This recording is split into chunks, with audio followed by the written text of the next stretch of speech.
देवी पुल्लाना तेरे एहसान दाता, देवी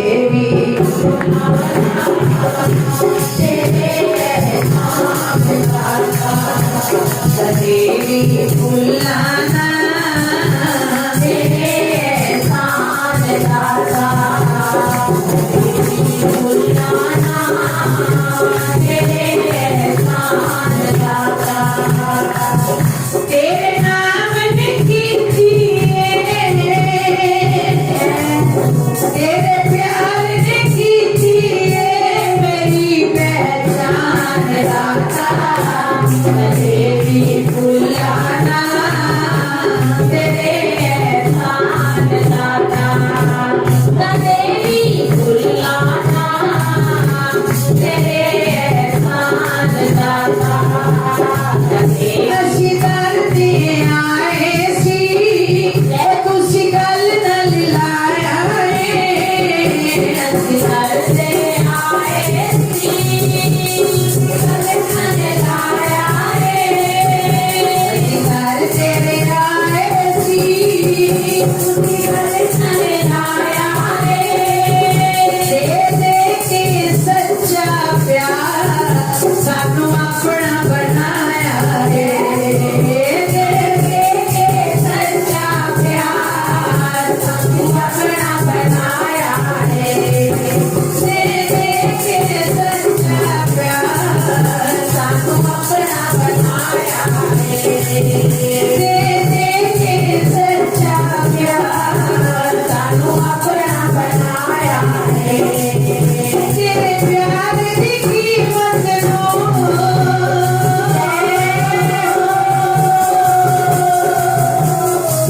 ओ तेरे प्यार की कीमत नो देवी विचर न जावा, देवी पुल्लाना तेरे एहसान दाता, देवी पुल्लाना तेरे एहसान दाता, देवी पुल्लाना तेरे एहसान दाता, अच्छी जन्म जन्म तक भी तेरे घर जाइया, जन्म जन्म तक भी तेरे घर जाइया, जन्म जन्म तक भी तेरे घर जाइया, तेरी दाता बिचो दो दाता सिपाहिया ने, ओ तेरी दाता बिचो दो दाता सिपाहिया ने, तेरे प्यार की दात मिली है वो,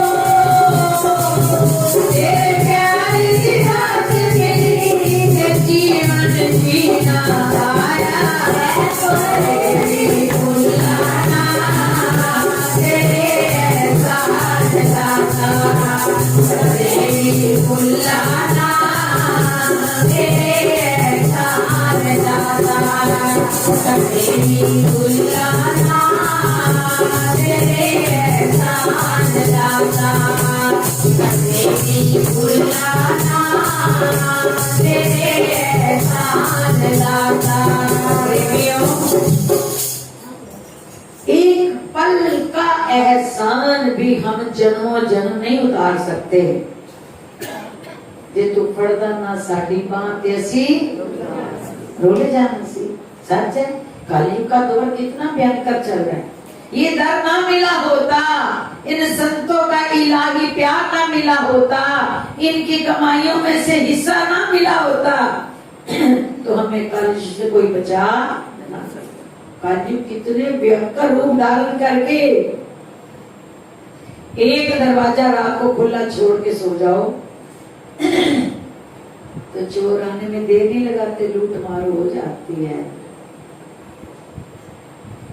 सतगुरु शब्द रखवारे, चौकी चौगिर्द हमारे।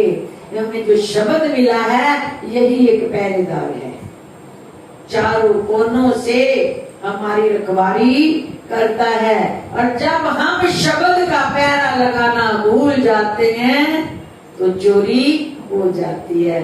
कभी हमारे अंदर कोई विकार, कभी कोई चोर, कभी कोई चोर आकर के हमारा चैन छीन देता है। तो जरूरत किसकी है? जो हमें सतगुरु ने शब्द रूपी पहरा दिया है। जब निरंतर उस शब्द से सुरती जुड़ी रहती है तो हृदय और आत्मा पर शब्द का पहरा लगे रहने से कलयुग के चोर अंदर नहीं आ पाते और हमारा धर्म, हमारी सहन शक्ति, सेवा, सिमरन और आनंद की दौलत लूट नहीं पाती। जब कभी हमारे अंदर से चैन लुटता है, सिमरन छूटता है, आनंद छूट जाता है तो समझ लो कि दरवाजा खुला रह गया, चौकीदार नहीं था, शब्द सिमरन नहीं हुआ तो इन चीजों ने घर में प्रवेश करके हमारी मस्ती छीन ली, हमें बेचे दौड़ा। लिख दो, इतने से इतने बजे मन ने किसके बारे में क्या सोचा? लिखो, अपने आप को सर्च मारो। आज हम तंदुरुस्त होने के लिए सारा पैसा, सुखी होने के लिए दिन रात मेहनत, और सुखी क्यों नहीं? कभी विचारा कि सारा झगड़ा किसका है? मन का ना। ऐसा भी नहीं है कि बच्चे किसी ने गाली गलौज दे दी, बहू बेटी ने ऊंच नीच कह दिया, तो अगर मन सिमरन से जुड़ा तो सुनाई नहीं देता, इधर से इधर निकल जाता, मस्त हो गई। और अगर मन इसी चमड़ी में, इसी दमड़ी में फंसा हुआ है तो इतनी बात का पहाड़ बना करके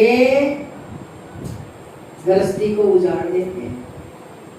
कहां से शुरुआत है? विचारो, सारे झगड़े की जड़ कहां से शुरू हुई?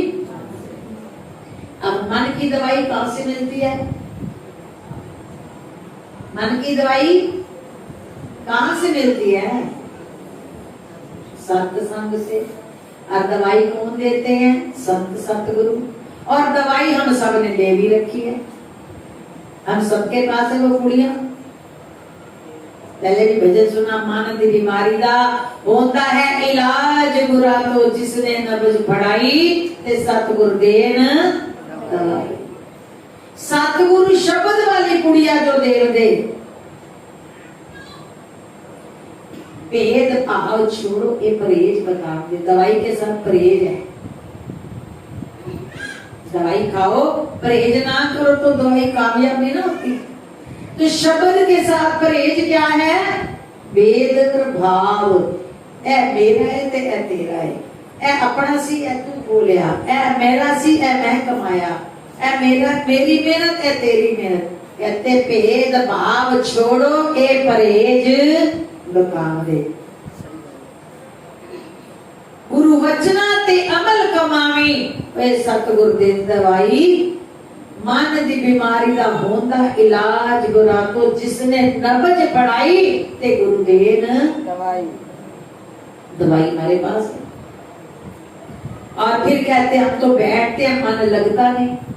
दवाई खाओ और फर्क ना पड़े तो कारण के परहेज नहीं है। दवाई खाती 6 महीने हो गए, खांसी ठीक नहीं हुई, क्योंकि खट्टा तो खाना ही खाना है, इसका परहेज है। भाव कहने का सबसे भयंकर इस जिंदगी की अशांति का कारण हमारा अपना मन है। और मन की दवाई को हम इस्तेमाल भी करना चाहते हैं, परहेज नहीं करते, दवाई रंग नहीं लाती। लोग कहते हैं हम तो पाठ पे आधा घंटा रोज बैठते, पर मन कहा जाता है, आनंद नहीं आता। आनंद तो तब आएगा जब भूख लगी होगी। अब 36 प्रकार के व्यंजन का थाल हमारे आगे कोई रख दे, बड़ा स्वादिष्ट बनाकर, हमें भूख नहीं है तो हम उसका रस नहीं ले पाते ना, हमें टेस्ट नहीं मिलता, क्योंकि भूख के बिना किसी के कह पे जबरदस्ती इतना ले भी लिया तो स्वाद। भूख आते ही, भूख लगी हो करारी और नमक लगा देना कोई रोटी पे, आनंद आ गया। रोटी में आनंद था या भूख में आनंद था? भूख में। विचारो, सिमरन में आनंद क्यों नहीं आता?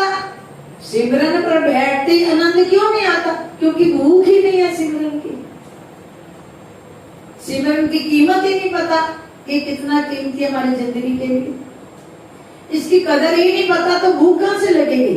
देखो, जिसका पता लग जाए ये हीरा पड़ा है और हीरे की तलब, पता है कि हीरा बड़ा कीमती है, कई लाखों का हीरा है, तो तुमने देख लिया तो चाह होगी कि जरूर ये मुझे मिले। अब उस ललक ने तुमने प्रयत्न शुरू कर दिया, उस हीरे को पाने की तड़प और ललक से तुमने प्रयास शुरू कर दिए, और प्रयास करते करते जब निरंतर प्रयास किया तो हीरा मिला।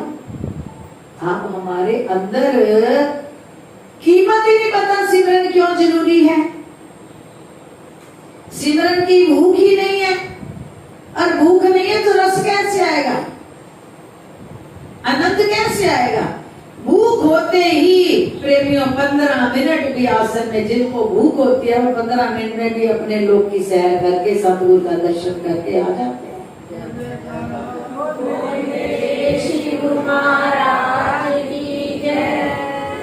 क्योंकि चलते फिरते भी जब यारी लगी रहती है, चलते फिरते उठते बैठते हर बात में उसी का ही सारा पसारा नजर आता, बीच में जीव तो कुछ है ही नहीं। खाते पीते सोते जागते उठते बैठते हर पल जब उन्हीं का एहसास होने लगता है तो उनकी शब्द की भूख लग जाती है ना, कदर पता होती है ना। हकीकत तो यही है प्रेमियों, बंदा क्या है, सा आया थे बंदा, ना आया थे मिट्टी। महल भी होते, सोना भी होते, दिया पुत्र भी होते, कोठियां बारा भी होते, ते बंदा की लेके गया कुछ नहीं। हकीकत तो यही है ना, हकीकत में वो क्या लेके गया?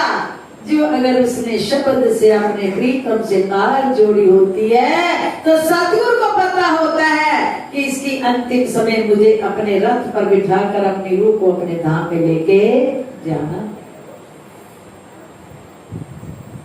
लेकिन प्रेमियों, हमें अभी तक ना तो श्वासों की कीमत पता, ये कितने कीमती है।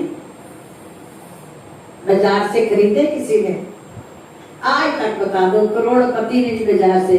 जब कोरोना आया था तो ऐसी अवस्था थी, ये एमएम मौलाना कॉलेज है बराड़े की 2 सड़का के पास, अम्बाला से यमुनानगर जाते हुए। अब उसके कई कॉलेज हैं, उस मालक के इकलौता बेटा गाड़ी में लेके बोरियों में करोड़ों रुपए लेके खड़ा था कि कोई मेरे बच्चे को, लेकिन वहां करोड़ों की बोरियां काम नहीं आई। कारण जब तक ये नहीं रिझते तकदीरें कोई नहीं बदल सकता। तो ये विचारों की इनसे यारी लगानी क्यों जरूरी है, इनकी दोस्ती क्यों जरूरी है? जरूरी क्यों है कि ये चाहे मौज में आ जाए, तुमने इतनी दोस्ती करी, हर वक्त इनके काम आते। कहते एक हमारे जी सुनाया करते थे, एक नौकर था तो वो किसी दुकान पे सेठ पे काम करता था, वो नौकरी भूल गया था, वो तो हमदर्दी में रहता था अपने मालिक की। एक बार उसकी बेटी की शादी थी तो उसने कुछ उधार मांगा, सेठ ने जितना चाहा दे दिया, कहने लगा मैं हर महीने तनख्वाह में कटवाता रहूंगा। तो जब उसके ऊपर कोई सेठ पे मुसीबत आ गई, नौकर ने अपनी जान की परवाह नहीं करी तो सेठ के काम आया। अब सेठ जब बच के निकला जिंदगी से तो उसे खुशी हुई, उसने कहा कि मैं तेरे को आज कुछ रकम देना चाहता हूँ, मेरी भाई खाते वाले कापी ले आ। कापी ले आ और कहने लगे किसी भी एक रकम पर कलम चला दे। सेठ ने नौकर को कहा बेटा मैं इनाम देना चाहता हूँ, तो किसी भी एक रकम पर कलम चला दे। तो उसने पेपर खोला, जहां पे उसका नाम लिखा था उसने उसको काटा मार दिया, अपना नाम ही मिटा दिया। अब जब तनख्वाह दी गई तो जो पैसे कटते थे उस बार नौकर ने कटवाए नहीं। तो सेठ कहने लगा बेटा इस बार तूने तनख्वाह से पैसे नहीं कटवाए? कहने लगे बाबूजी आप कापी में नाम देख लो। जब कापी खोली तो नाम ही नहीं था।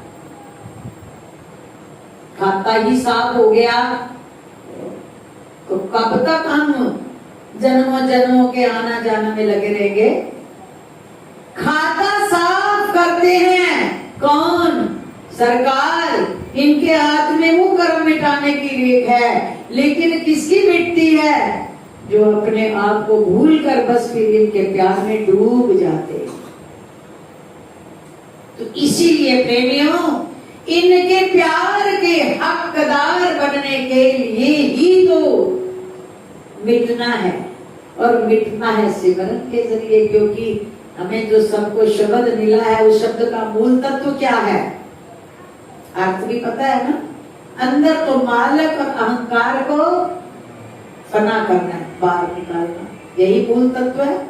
तो बिना सिमरन कहो कि हम मिट जाएं, हमें मिटना नहीं आएगा। मिट सकती युग ऐसा छोड़ेगी नहीं माया तुम्हें। इसीलिए सिमरन ही हमारे मन पर जब रगड़ लगती रहेगी, लगती रहेगी, लगती रहेगी, तो इस आत्मा के ऊपर जो एक जन्म से पहले और कई जन्म लिए, उसमें इस पर कैसे कैसे धब्बे लगे। कहीं विकार, कभी कोई। समय आया, शरीर छूट गया, आत्मा वही की वही दूसरे में प्रवेश कर गई। उस आत्मा पर कितनी तरह के धब्बे हैं, लेकिन उन धब्बों को धोने का जो सुअवसर मिला वो केवल मनुष्य जन्म में मिला। और इस धब्बों को धोने के लिए सतगुरु मिले, और उन्होंने साबुन और सत्संग रूपी पानी दे दिया। और अब भी ना धुला तो कब धुलेगा? और जब इस आत्मा को सिमरन और सत्संग रूपी पानी से हम रोज रोज रगड़ते हैं, और दयालु का सर पे हाथ होता है, तो आत्मा निखर जाती है। तो अपनी ही आत्मा में बसे हुए अपने नगली निवासी भगवान को मिलने में देर नहीं लगती। इसीलिए प्रेमियों, भजन में अभी सुना, मैं शाहों के शहंशाह का मांगता हूँ, भीख मिलती है करीब आने से। मांग मांग पे बात है, कोई दौलत मांगता है, कोई उनसे उनको मांगता है। शाहों की शहंशाह कौन? नगरी निवासी भगवान। और हम उनके मांगते, और हमें मांगना ही नहीं आ रहा उनसे। उनको क्या मांग रहे हैं? कभी कांच और कभी लोहा, कभी सोना और कभी चांदी। अरे जो उन्हें मांग लेते हैं वो अकेले आएंगे? लक्ष्मी तो साथ आएगी ना, रिद्धियां सिद्धियां साथ आएंगी ना उनके। तो उन्हीं को मांगने में मजा है। तो इसलिए प्रेमियों, ये जो पल, ये जो घड़ियां हमें कीमती सतगुरु दरबार में आने की मिलती हैं, और इतने इलाही दयालु फकीर जो हमें मिले हैं, दुनिया छान लो, जो अपना बाप दे सकता है। मामा, चाचा, ताया कभी अपनी प्रॉपर्टी में से देता है किसी को कुछ नहीं? लायक हो न लायक हो, बच्चे का हिस्सा बाप से ही मिलता है। ये बाप भी है, परमात्मा भी है, सतगुरु भी है, और बेअंत रिश्ते भी इन्हीं से हैं। इनके हो के देखो, जिंदगी का लुत्फ, जिंदगी का मजा मिलेगा। जिंदगी स्वयं में एक शराब बन जाती है, नशा। शराबी पी के नशे में पड़ा रहे, ना चिंता ना फिक्र। इनके होने के बाद जिंदगी नशे में रहनी शुरू हो जाती है। सारे काम तो कुदरत के जिम्मे लग जाते हैं, क्योंकि इनके हो जाने के बाद सारे काम का ठेका तो इन्हीं का हो जाता है।